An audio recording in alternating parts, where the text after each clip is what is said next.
Hey there, cats and kitties, I am the Blues Man, Johnny Blues, and with this video, we're discussing my thoughts on episode 5 of the anime series, ClassicaLoid, and holy hell, man, how closely I hit the nail on the head with my speculation that this story would go deeper and darker, and that these ClassicaLoids themselves were probably brought about by science. You know, they were effectively, it all revolves around Kanai's father. They were effectively created by him. And in all honesty, I didn't know whether to expect or not that her father was even still alive. I didn't know if he was still out there somewhere.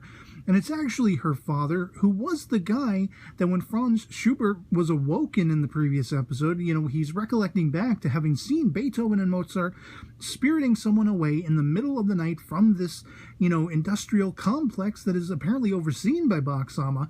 It was Kanai's father that they were doing that to, that they were yanking along in the middle of the night, trying to save him, I guess, because he is the only kind-hearted soul that really reached out to them and tried to make their lives better through the creation of this gyoza, which, by the way, was something he concocted for Kanai as a child, for Kanai and Sosuke and their friends around town.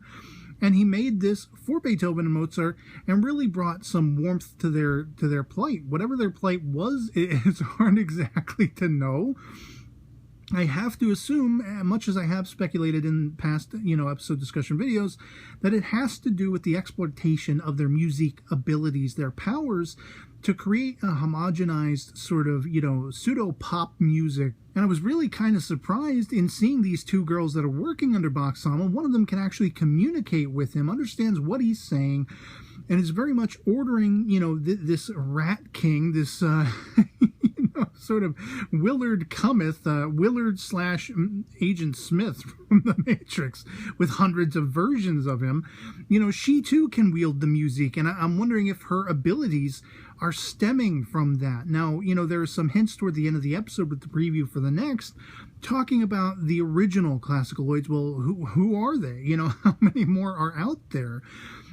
How many more were created? How many of these experiments basically could have, succeeded or failed? All this kind of stuff is revolving around my brain. Is Bach-sama himself a ClassicaLoid? Is it something where Kanai's father was, creating them, and Bach just became so uber all-powerful that he tried to rule over Kanai's father and enslave him, that kind of thing, to this musical cause, this music power, all this kind of stuff.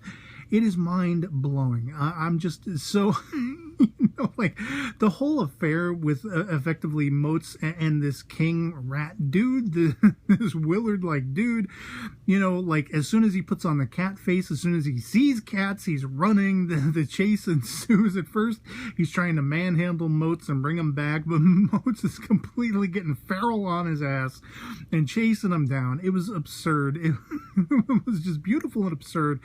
And I like that at this stage in the game, we're in the 5th episode now, I'm so grateful that the gyoza thing has finally been understood, attained for Beethoven, because it's like, how long were they going to beat this horse dead? This particular joke. It's funny, the lengths to which he's going. He's got like this super flamethrower Ghostbusters proton pack thing that he's trying to create it with. And he's basically then creating a new all-black internalized gyoza, which is made out of the ash, and everyone's vomiting, even him himself. You hear him out the window. It's absolutely hilarious. But finally, has he attained that equilibrium? And it was Chopin who actually figured out that it's this like bean paste that goes into it. And then of course it coincides with Sosuke trying to brighten Kanai's day by buying her a snack she really loved in childhood and didn't really want anymore. She felt she'd grown out of, but their minds collectively come together under the threat of basically Beethoven leveling the town at some point, realizing it's all of these, ingredients that went into this gyoza that made it this just sweet and spicy treat and everything like that. Just like sweet and sour chicken. Whenever I order Chinese, absolutely love it. And it's just amazing to me that it all comes down to Kanai's own father. And she's really exacerbated, when she gets that call from King in the early part of the episode. And at first we're seeing this little mouse that, the one girl under Bach-sama is calling King. And apparently he can transform. Apparently that's a thing, you know. Mouse can become humanoid, or vice versa. I'm not exactly clear on that, but there were hundreds and hundreds of mice. And, you know, like she sends this mouse, she's like, I'm counting on you. And I'm just like, okay. And then all of a sudden, mouse face dude, King himself, shows up. But I mean, the idea that out of this erupted this tremendous music versus music battle with all these penguins going after the many Agent Smith kings, you know, and like then finally the Napoleonic penguin toward the end, which lays the spacketh down on the final king. Oh man, just all of this stuff and all of it revolving around Kanai's father. You know, he was so closed up, holed up, working on his computer, doing scientific experimentations, whatever it was, you don't exactly know. But this was all stuff that was, you know, he was racking up the debts and she had to work to try to make ends meet for them. And now she's dealing with harassment probably from bill collectors and everything, not even knowing where her father is. And sure enough, by the end, he suddenly taps into that little, you know, device, the Sosuke's Padkun device, and talks to them and says, hey, I was the one who created the ClassicaLoids. Yes, these characters are the ClassicaLoids, as if we, the viewer, aren't already aware of that. But what does that entail? What does that mean? What was the purpose of their creation? Did Bak-sama, was he one of them that, you know, stole away the power from Kanai's father and became this ultimate ruler kind of figure? You know, I don't know. But I love all the classical music references, hearing it, and you know, the sort of operatic singing that's going alongside of it.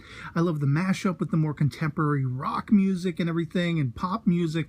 And it's just, man, it's a spectacular series. I love it to pieces. The OP, once again, 2 or 3 times before I got to the episode proper.